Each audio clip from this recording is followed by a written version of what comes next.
Ես երկու մեծ խումբ կառանձնացնեի նարատիվների, մեկը կարող ենք անվանել տեղական, ներքին, օգտագործման համար, եթե կարելի ասել, մյուսը արտաքին աշխարհից ներմուծվող, բայց էլի ներքին ուղղված մեր հասարակության, մեր ընտրողի նախընտրական տրամադրություններ ձևավորելու վրա։ Ուրեմն առաջի խումբը դա պայմանականորեն կարող ենք անվանել ազգայնական հայրենասիրական նարատիվների խումբ։ Դրանցում հիմնական ուրեմն խաղարկվող թեման դա այսպես եթե էլի փորձենք թևավոր ասել, հա, թուրքերը լցվելու են Հայաստան, մեկը դա է, եւ մյուսը դրան ուղեկցող եւ ամբողջացնող կարելի ասել այդ 300,000 ադրբեջանցիների վերաբնակեցումն է Հայաստանում, եթե քաղաքական ուժերից մեկը հայտնի ուժը, այսպես ասենք, կամ այսօր իշխող քաղաքական ուժը շարունակի կառավարել, հա։ Հիմա ինչումն է սրանց կեղծ բնույթը, նախ սկսենք նրանից, որ որևէ դրույթ այն քաղաքական ուժին, որին որ փորձում են մեղադրել նման ապագա Հայաստանում ստեղծելու հնարավորության մասին, ինքը որևէ նման խոսույթ չի զարգացել, չի արծարծվել եւ չի տարածել, այսինքն ինքը երբևիցե այդ խնդիրը չի դարձրել օրակարգային եւ դա ավելի օրակարգային դարձել է հենց այսպես կոչված ընդդիմադիր կոչված ուժերի կողմից, բայց հատկապես եթե այստեղ ուշադրություն դարձնենք, որտեղից է դա ծագում, վերջին շրջանում բազմաթիվ այդպես ռուսական ծագման աղբյուրներ, որոնք որ հանդիսանում են Հայաստանի դեմ հիբրիդային պատերազմ եւ հիբրիդային բնույթի քարոզչական հարձակումներ կազմակերպող կենտրոններ, կազմակերպված են Ռուսաստանի պաշտոնական, այսպես ասած, մարմինները ներկայացնող, հա, իսկ կոնկրետ այս դեպքում Ռուսաստանի նախագահի աշխատակազմի ղեկավարի տեղակալի մասին է խոսքը, ով կոորդինացնում է Հայաստանի վրա այդ քարոզչական հիբրիդային հարձակումները, ապա այս թեզերը ծագում են այդ ծագման աղբյուրը այդտեղից է, այսինքն մենք տեսնում ենք, որ կա ռուսական շահագրգռվածություն եւ ուղղորդվածություն եւ Հայաստանում հիմնականում դա զարգացնում են հենց ռուսական կամ Ռուսաստանի կողմից ստեղծված քաղաքական ուժերը, հայտնի է ռուսաստանցի բիզնեսմենը Ռուսաստանի պրեզիդենտ Պուտինի արտահայտությամբ, չէ, կամ ռուսական Հայաստան-Ռուսաստանի հովանավորության ներքո, այսպես ասած, Հայաստանի ապագան պատկերացնող քաղաքական ուժերը։ Մի ուրիշ բան էլ է սրա կեղծության արդիվ, որը որ խոսում է սրա այս պահին ստեղծված նարատիվ լինելու մասին, այն է, որ այս խոսույթը նույնիսկ Ադրբեջանում վերջին օգոստոսի 8-ից հետո, երբ որ կայացավ հայտնի հուշագիրը, որ Հայաստանը եւ Ադրբեջանը ստորագրեցին պրեզիդենտ Թրամփի, այսպես ասած,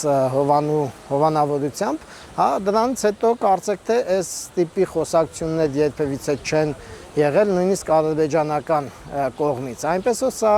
մաքուր ռուսական ծագում ունեցող եւ Հայաստանում ռուսական այսպես հիբրիդային պատերազմը հասարակության մեջ այդ թեզերը հասարակության մեջ շրջանառող ուրեմն ուժերի խոսույթն է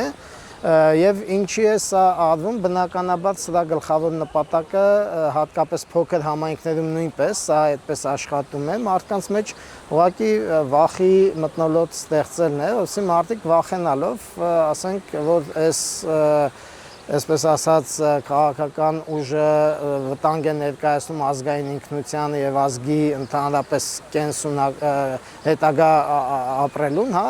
եւ իրենց հայրենիքի, այսպես ասած, ապագային մարդիկ կողմնորոշվեն, հա։ Սրա շարունակություն եւ սա ամբողջացնող ենթապատումներ եւ ենթանարատիվներ էլ կան, դա ասենք այդ ինքնությունը վտանգված է եւ որոշ քաղաքական ուժեր նույնիսկ այդպես մի քիչ կոմիկական ինչ-որ դերի մեջ մտնելով վահաններ էին սարքել, ինչ-որ նկարվում էին, որոնք որ հետագայում նույնպես տարբեր, այսպես ասած, աղբյուրներում իրենց նման ուժերի անուններ մենք տեսանք ռուսական աղբյուրներում։ Այնպես որ այս նարատիվը հստակ, այսպես ասած, մեր հյուսիսային ողերին բարեկամի կողմից ուղղորդվող նարատիվներ են, հա։ Երկրորդ հիմնական թեման, որի շուրջ ես կուզեի խոսել, դա հենց Ռուսաստանի կողմից զարգացվող խոսույթն է, դա այն է, որ եթե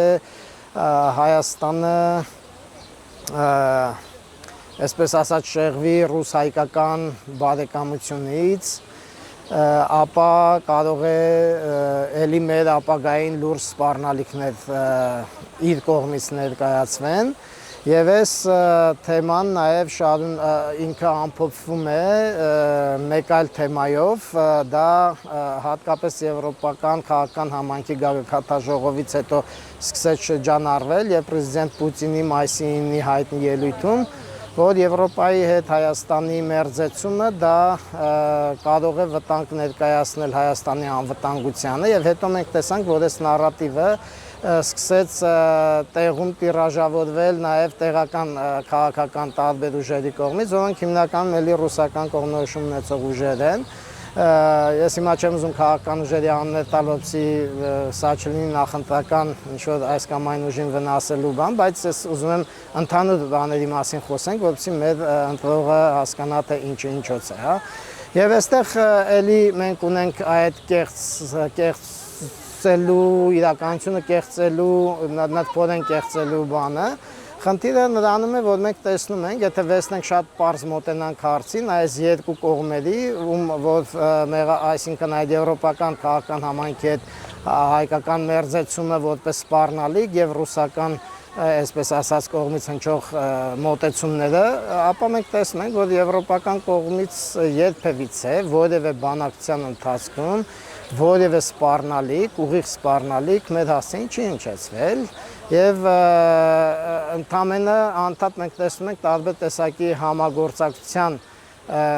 թեմաներ, որոնք վերաբերում են եւ մեր ռազմաարդյունաբերության զարգացմանը եւ մեր կոմունիկացիաների զարգացմանը, բացմանը, մենք գիտենք վիզային ռեժիմի բացման մասին է խոսքը գնում եւ հենց այս թեմայի հետ կապված օրերս մի նոր նարատիվ էլի սկսեց շրջանառվել, որ վիզային ռեժիմը նույնպես հատուկ ուղղված է Հայաստանը հայերից դատարկելու եւ թուրքերով լցնելուն։ Այն դեպքում, երբ որ վերջին 3 տարում կա վիճակագրություն, որ Հայաստանից Եվրոպա մանավանդ այս low cost-երները էժան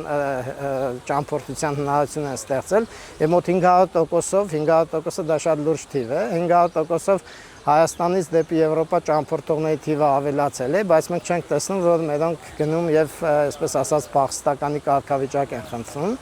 Այսինքն սա նույնպես կեղծ թեզ է եւ ուղղակի էլի շրջանառում է, որպեսզի հասարակության մեջ որոշակի բացասական վերաբերմունք ստեղծվի հատկապես այն ուժերի հանդեպ, ովքեր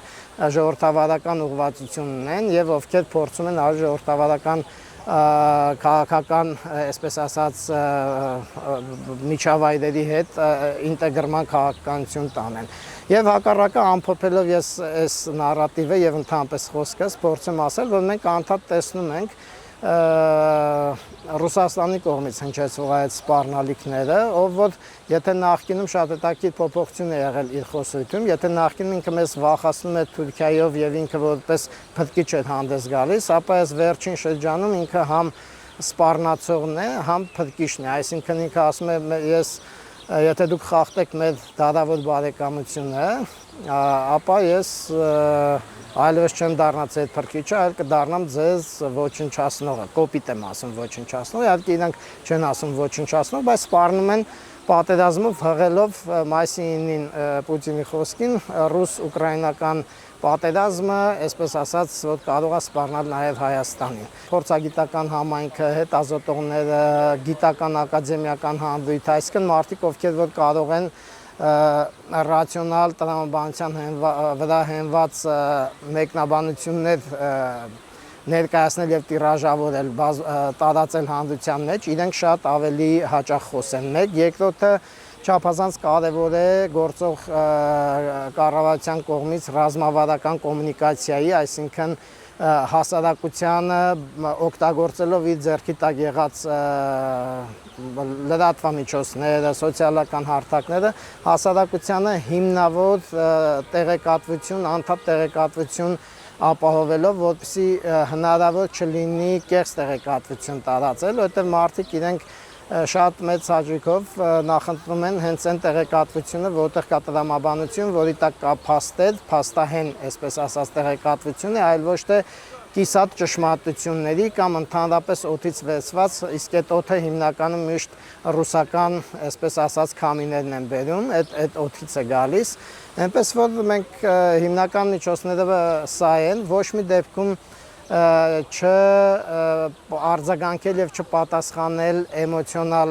առումներով մեր փորձագետներին եւ կառավարությանը, որովհետեւ հիբրիդային քարոզչական հարձակումների նպատակը հենց էմոցիաների շիկացումն է եւ քանի որ էմոցիոնալ վիճակում, հատկապես վախերի վիճակում մարդկանց շատ հեշտ է ավելի ապակողմնորոշելը եւ ասենք ենթարկելը սեփական կամքին։ Շատ կարեւոր է տեղական քաղաքացիական հասարակության կազմակերպությունների գործունեությունը, ովքեր որ իրականացնում են լուսաբանման եւ տեղական լրատվամիջոցների եւ տարբեր տեսակի սոցիալական հարթակներում տեղական ինֆլուենսերների, այսինքն մարդիկ, ովքեր որ կարողանում են տեղական մասշտաբով ազդեցություններ գործել, ռացիոնալ եւ օբյեկտիվ մեկնաբանությունների տարածումը, տիրաժավորումը մեկ եւ երկրորդը նաեւ տարածքային ինքնակառավարման մարմինների կողմից էլի այդ ոչ թե քարոզչությունը կամ հակաքարոզչությունը, այլ հենց փաստահեն տեղեկատվության տարածումը հասարակության ներսում, տարբեր տեսակի, ասենք օրինակ թերթիկների փակցնումը գյուղապետարանի, գյուղի խանութի պատերին, ասենք օրինակ այս ընտրակաշառքների հսկա հոսքը, որը որ շատ մարդիկ չգիտեն, որ դա քրեորեն դատապարտելի արարք է եւ կարող են գնալ այսպես ասած հանցագործ դառնալ ակամայից հանցագործության մասնակիցներ, բայց եթե մարդկանց իրազեկում տեղեկացնում եք, մարդիկ հասկանում են, որ դրանից կարող է իրան վտանգ ներկայացնել եւ ինքը իր վարքագիծը ըստ այդմ է բանում, կամ ասենք նույն վախերի առաջացումը, որպեսզի փոքր տեղա գյուղը համայնքը մարդիկ հասկանում են ում մոտ ինչ անհանգստություններ կան, գյուղամիջումը հիմնական խոսակցություններ գնում է, թեժ զրույցները բան, աշխատեն, որ այդ միջավայրերում հենց նշածս դերակատարները ուղղակի մարդկանց տալ փաստահեն ինֆորմացիա, այսինքն իրական փաստերը, որովհետեւ մարդիկ կարողանան կողմնորոշել, որովհետեւ շատ հաճախ ես էլի եմ կրկնում, փաստերը խեղաթյուրվում են, ասենք նույն, ասենք տեսեք այսօր բանակի ոլորտում կատարված աշխատանքի հաշվետվությունն է ըստ էության, բայց մինչև այդ մենք անդադար լսում էինք, որ ոչինչ չի արվում, բայց մենք տեսնում ենք, որ չէ, բավականին շատ հայկական կազմակերպություններ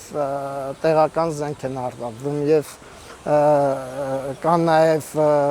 ժամանակակից բարձր տեխնոլոգիական ոլորտում արտադրվող զինատեսակներ տեղական, գնվել են շատ բաներ, այսինքն սա փաստերի խեղում չէր, այլ փաստերի ներկայացում էր եւ սա օգնեց մարդկանց, որպեսզի հասկանան ինչը ինչոց է եւ հետո իրենք կարող են իրենց դատողությունները ինքնուրույն անել։ Այստեղ խնդիրը այն չէ, որ մարդկանց դու քարոզես, այլ խնդիրը այն է, որ մարդկանց ուղղակի ներկայացնես փաստեր, որոնք կօգնեն իրենց մտածել։